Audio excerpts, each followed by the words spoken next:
नमस्कार, ग्लोबल अड्डा देख रहे हैं आप और मैं हूं आपके साथ पुनीत मिश्रा। और जल्दी अब आपको अपडेट देने की बारी है कि क्या कुछ हुआ है। ईरान पर अटैक किया गया, अमेरिका इस युद्ध में आखिरकार कूद गया है। लेकिन इसके बाद क्या हुआ है? ईरान ने बहुत कड़ा जवाब दिया है। ईरान ने कड़ा जवाब हमलों के रूप में भी दिया है और कूटनीतिक तरीके से भी ईरान की तरफ से प्रयास किए जा रहे हैं। क्या क्या कुछ हुआ है और ईरान की तरफ से क्या कदम उठाए जा रहे हैं, ये सारी चीज़ें हम आपको बताते हैं। सबसे पहले तो ईरान ने इजराइल के ऊपर अटैक किया है, जिसकी वजह से तेल अवीव में हाहाकार मचा है और वहाँ लगातार सायरन बजे हैं और वहाँ के जो नागरिक हैं उन सभी को बंकर्स में रहने के लिए, चले जाने के लिए कह दिया गया है। इसके अलावा कुछ चीज़ें हुई हैं जो अपडेट एक एक करके सामने आ रहे हैं, वो हम आप तक पहुंचाने वाले हैं। दरअसल यूएन सुरक्षा परिषद की आपात बैठक बुलाई जाए, ये मांग ईरान ने कर दी है और कहा है कि अमेरिका, जो कि स्थायी सदस्य है यूनाइटेड नेशंस में, वो खुद ही नियमों की अवहेलना कर रहा है और जो उसकी मर्जी में आ रहा है वो किए जा रहा है, जबकि उसकी जिम्मेदारी ज़्यादा बनती है। लेकिन अमेरिका भी इस मामले में कूद पड़ा है। अमेरिकी हमले को लेकर अब मीटिंग बुलाने की मांग की गई है कि एक मीटिंग बुलाई जाना चाहिए। एक और बड़ी खबर है और ये सबसे बड़ी खबर है। सबसे बड़ी खबर इसलिए है क्योंकि अमेरिका ने ये दावा किया है कि हमने अपने टारगेट्स अचीव किए हैं। B-2 बॉम्बर्स जो हैं, स्टेल्थ विमान जो हैं, उनका इस्तेमाल इसमें किया गया, ये बताया गया। और 3 न्यूक्लियर साइट्स जो हैं उनको निशाना बनाया गया, जिसमें नतांज, फोर्डो और एक इस्फहान न्यूक्लियर साइट जो है उसको निशाना बनाया गया। लेकिन एक बहुत बड़ी खबर इससे निकलकर सामने आ रही है। अमेरिका तो ये भले ही दावा कर रहा है कि हमने जो बम गिराए हैं उसका वजन 13,500 किलो का है और ये पहली बार इस्तेमाल किया गया। मदर ऑफ ऑल बम जो है वो 9,500 किलो का है, लेकिन उससे ज़्यादा ये घातक बताया जाता है। और सबसे बड़ी बात कि आज तक अमेरिका ने, माफ़ कीजिएगा, आज तक तो नहीं कहेंगे क्योंकि अमेरिका ने यह दावा किया है कि ईरान पर ये 3 ठिकानों पर हमने इन बमों का इस्तेमाल किया, लेकिन युद्ध में इससे पहले ऐसा कभी हुआ नहीं था। तो ये अपने आप में बड़ी खबर है। लेकिन इससे बड़ी खबर क्या है? न्यूज़ एजेंसी राइटर्स की तरफ से एक बहुत बड़ी खबर ये सामने आ रही है कि अमेरिका जो हमला करने वाला था उससे पहले ईरान जो है उसने तैयारी शुरू कर दी थी। क्या तैयारी शुरू कर दी थी? हमले से पहले ही उसने यूरेनियम हटा लिया। जी हाँ, ये बड़ी खबर है कि हमले से पहले ही, रात को ही, एक दिन पहले ही यूरेनियम वहाँ से हटा लिया गया। फोर्दो परमाणु संयंत्र जो है वहाँ से यूरेनियम हटा लिया गया। ये न्यूज़ एजेंसी राइटर्स की तरफ से ये दावा किया गया है। इसके अलावा IAEA ने एक बड़ी मीटिंग बुलाई है। ये मीटिंग जो है ये सोमवार को बुलाई गई है। जो ताज़ा हालात बने हैं ईरान और इजराइल के बीच में, इसको लेकर अब IAEA ने एक बड़ी मीटिंग बुलाई है। ये मीटिंग सोमवार को होने वाली है। एक और मीटिंग होने वाली है सोमवार को, वो होने वाली है ईरान के विदेश मंत्री अब्बास अरागची और रूस के राष्ट्रपति व्लादिमीर पुतिन के साथ। ये दरअसल ईरान के विदेश मंत्री अब्बास अरागची जो हैं वो मॉस्को के लिए रवाना हो चुके हैं, रूस के लिए रवाना हो चुके हैं और उनके साथ पुतिन की, उनके साथ मीटिंग जो है वो कल प्लान है कि कल उनके साथ मीटिंग होने वाली है। एक बड़ी खबर यह है कि ईरान की सेना ने अमेरिका को धमकी भी दे दी है कि आपको अब सावधान रहना चाहिए, पलटवार के लिए तैयार रहना चाहिए। दूसरी तरफ एक बड़ी खबर यह भी आ रही है कि परमाणु अप्रसार संधि जो है उससे अब ईरान ने, जिसमें दस्तखत किए थे, उससे ईरान बाहर निकलना चाहता है। अनुच्छेद 10 के तहत NPT, परमाणु अप्रसार संधि इसे कहा जाता है, और उससे ईरान अब बाहर निकलना चाहता है। ऐसी खबरें निकलकर सामने आई हैं। इधर जब ये हमले हुए उसके बाद प्रधानमंत्री नरेंद्र मोदी ने ईरान के राष्ट्रपति मसूद पेज़ेश्कियान से बातचीत की है। 45 मिनट तक बातचीत हुई है। उन्होंने इस पर चिंता जाहिर की है, वहाँ के हालात के बारे में भी उन्होंने बातचीत की है। तो ये एक अपडेट है। इसके अलावा आपको बताएं कि विदेश मंत्री, जो हमने आपको बताई दिया कि रूस जा रहे हैं, लेकिन एक बड़ी बात यह है कि क्या ईरान में रेडिएशन फैल गया है?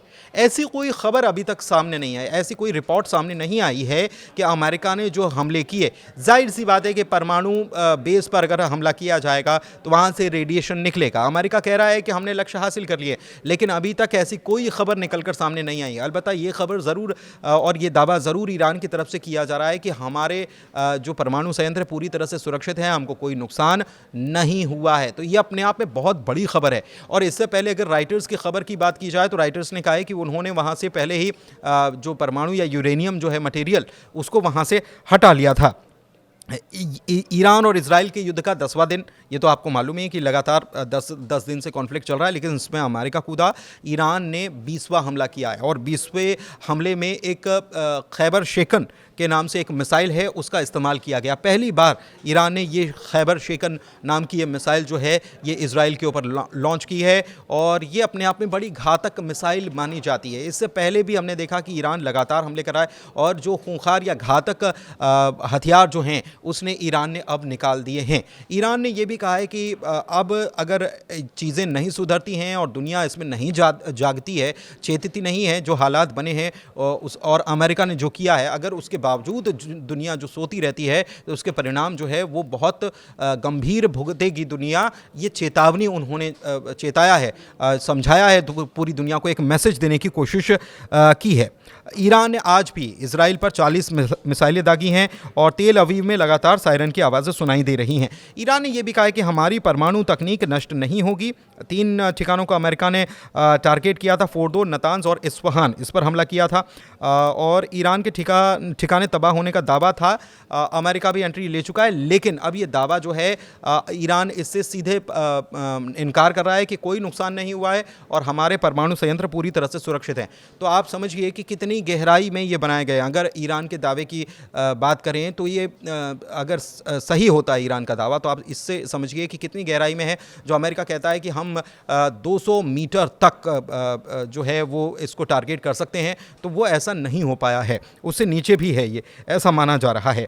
क्या ईरान अब अमेरिकी ठिकानों को निशाना बनाएगा? ये एक बड़ी बात है, एक बड़ा सवाल है, क्योंकि ईरान ये बार बार कह रहा था कि अमेरिका अगर इस कॉन्फ्लिक्ट में कूदता है या इसमें आता है तो फिर उसे तैयार रहना चाहिए। उसके जो मिडिल ईस्ट में जो ठिकाने हैं, उसके जो सैन्य क्षेत्र हैं, वहाँ पर वो हमारे टारगेट पर हैं और फिर हम वहाँ पर भी हमला करने से नहीं चूकेंगे। इसलिए अमेरिका को इस मामले से दूर रहना चाहिए।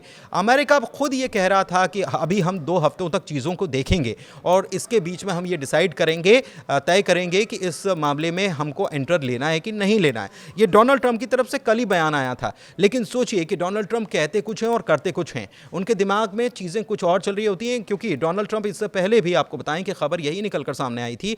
डोनाल्ड ट्रंप ने कहा था कि हम ईरान से बातचीत कर रहे हैं और इसलिए हमने इजराइल को यह बताया है कि कूटनीतिक तरीके से इस समस्या का हम निदान निकालेंगे और छठे दौर की बातचीत होने वाली है, जो 15 तारीख को होने वाली थी।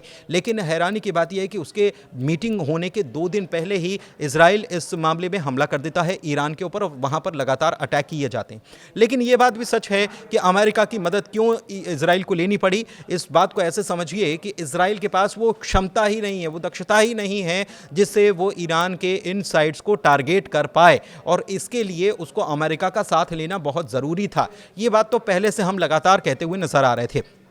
अमेरिका ये शायद ये चीज़ों को देख रहा था, लेकिन रातों रात ऐसा नहीं हो सकता कि रातों रात ये चीज़ें डिसाइड हुई हों कि हमको हमला करना है। ये हमले की रणनीति पहले से तैयार हो गई थी। बस ये अमेरिकी राष्ट्रपति डोनाल्ड ट्रंप ये देखना चाह रहे थे कि ये हम जो बम इस्तेमाल करेंगे ये कितना उतना नुकसान कर पाएंगे कि नहीं कर पाएंगे। लेकिन सबसे बड़ी बात क्या है? सबसे बड़ी बात यह है कि अगर वहाँ पर इतना यूरेनियम है और वहाँ पर अगर आप अटैक करते हैं तो रेडिएशन फैलने का बहुत बड़ा खतरा, और रेडिएशन फैलेगा ही। लेकिन अभी तक ऐसी कोई खबरें कहीं से भी कोई रिपोर्ट नहीं हुई हैं, और ये सबसे बड़ी बात है।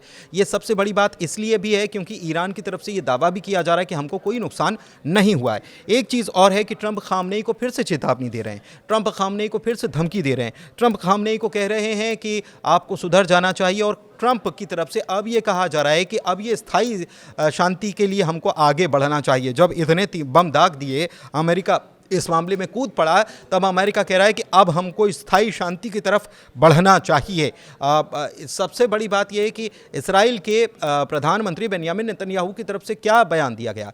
ताकत से शांति आती है। वो ये कह रहे हैं कि ताकत से शांति आती है। खैर, हमारी साइड्स को नुकसान नहीं हुआ है और वो पूरी तरह से सुरक्षित है। एक चीज़ और आपको ये बता दें कि अमेरिका का ये हमला स्थायी शांति का रास्ता है, ये कह रहे हैं डोनाल्ड ट्रंप। दूसरी तरफ एक चीज़ और है कि नतांज जहाँ पर अटैक हुआ है वो ईरान का मुख्य संवर्धन केंद्र है, जहाँ पर हज़ारों सेंट्रीफ्यूज जो हैं वो रखे हुए हैं। लेकिन एक बात और है, इस मामले में खबर आई थी कि यूरोप की तरफ देखा जा रहा है। दरअसल तुर्की जो है इस मामले में ईरान की इस तरीके से मदद कर रहा है कि आप यूरोप की तरफ जाइए और वहाँ पर जर्मनी, फ्रांस और यूके जो है आप उससे बातचीत कर सकते हैं। और इसी मामले में हमने देखा है कि अब्बास अरागची जो हैं उन्होंने वहाँ का रुख किया था और वहाँ के विदेश मंत्रियों से बातचीत की थी। दूसरी तरफ फ्रांस के राष्ट्रपति इमैनुअल मैक्रों जो हैं उनकी बातचीत हुई है ईरान के राष्ट्रपति मसूद पेज़ेश्कियान से, और उन्होंने कल ही एक बड़ा बयान दिया था कि हम इस मामले में कोशिश कर रहे हैं कि मामला स्थायी तरीके से और शांतिपूर्ण तरीके से हल हो जाए। लेकिन एक दिन में चीज़ें बदल गई। सबसे बड़ी बात यह है कि ईरान गया वहाँ पर इसलिए है क्योंकि 2015 में आपको याद होगा कि एक डील साइन हुई थी, तो अमेरिका और कई सारे देशों के बीच ये डील साइन हुई थी और इसमें ईरान भी था कि वो परमाणु बम नहीं बनाएगा।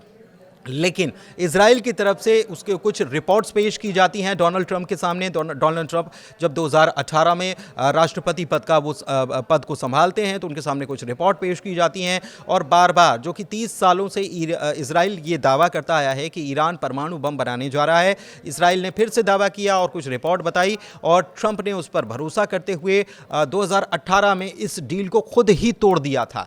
इसके बाद ट्रंप की तरफ से फिर एक बात सामने आई कि ट्रंप एक बार फिर से डील करना चाहते हैं और डील की बात तो आई गई हो गई, और उसके बाद नतीजा क्या हुआ है, चीज़ें कैसे चल रही हैं और एस्केलेशन लेटर कैसे बढ़ रहा है, ये हमने देखा है। सबसे बड़ी बात यह है कि ये जो डील हुई थी 2015 में, ये इस डील को कराने में फ्रांस, ब्रिटेन और जर्मनी की काफ़ी अहम भूमिका थी और इसी वजह से अब्बास अरागची जो हैं उन्होंने वहाँ का रुख किया और फ्रांस के राष्ट्रपति इमैनुअल मैक्रों से मसूद पेज़ेश्कियान ने बातचीत की थी। लेकिन चीज़ें अब अलग स्तर पर पहुँच गई हैं और देखना ये होगा कि अब ये जो चीज़ें अलग स्तर पर पहुंची हैं, इसमें सऊदी की तरफ से क्या प्रतिक्रिया निकलकर सामने आती है, कतर की तरफ से क्या रिएक्शन सामने आता है, यूएई की तरफ से क्या रिएक्शन निकलकर सामने आता है, तुर्की इस मामले में क्या कहता है, क्योंकि इस मामले में ईरान साफ तौर पर यह कह चुका है कि यूएन सिक्योरिटी काउंसिल की जो है वो बैठक तुरंत बुलाई जाए, क्योंकि ये सीधे सीधे नियमों का उल्लंघन किया जा रहा है। और ऐसे में जब मुस्लिम राष्ट्रों का समर्थन होने की बात कही जाती है ईरान के लिए, तो क्या ये सामने आएंगे। सबसे बड़ी बात इसमें यह भी है कि पाकिस्तान ने इस मामले में निंदा की है। पाकिस्तान ने क्या कहा है, पाकिस्तान ने ईरान के परमाणु ठिकानों पर अमेरिकी हमले की निंदा कर दी है। लेकिन क्या निंदा करने से काम चलेगा या पाकिस्तान इस मामले में कोई कदम भी उठाएगा। दूसरी तरफ ब्रिटेन के प्राइम मिनिस्टर जो हैं कीर स्टारमर, उन्होंने कहा है कि बातचीत की जानी चाहिए, ईरान को इस मामले में, अमेरिका को इस मामले में ईरान से बातचीत करना चाहिए। तो चीज़ें जो हैं वो अब अलग स्तर पर पहुंच गई हैं, लेकिन इस पर नज़र रखना ज़रूरी है कि अब ये कहाँ जा रही हैं। लेकिन सबसे बड़ा दावा यही रॉयटर्स एजेंसी की तरफ से कि अभी भी ईरान के परमाणु शक्ति जो है वो ख़त्म नहीं हुई है, बल्कि उसने अपना यूरेनियम जो है वो दूसरी जगह ट्रांसफ़र कर लिया था इन हमलों के पहले ही। तो कुल मिलाकर अपडेट यही है। मुझे इजाज़त दीजिए। अपडेट कैसे लगे ज़रूर बताइएगा। ग्लोबल अड्डा से जुड़े रहिए, अपना प्यार देते रहिए। धन्यवाद।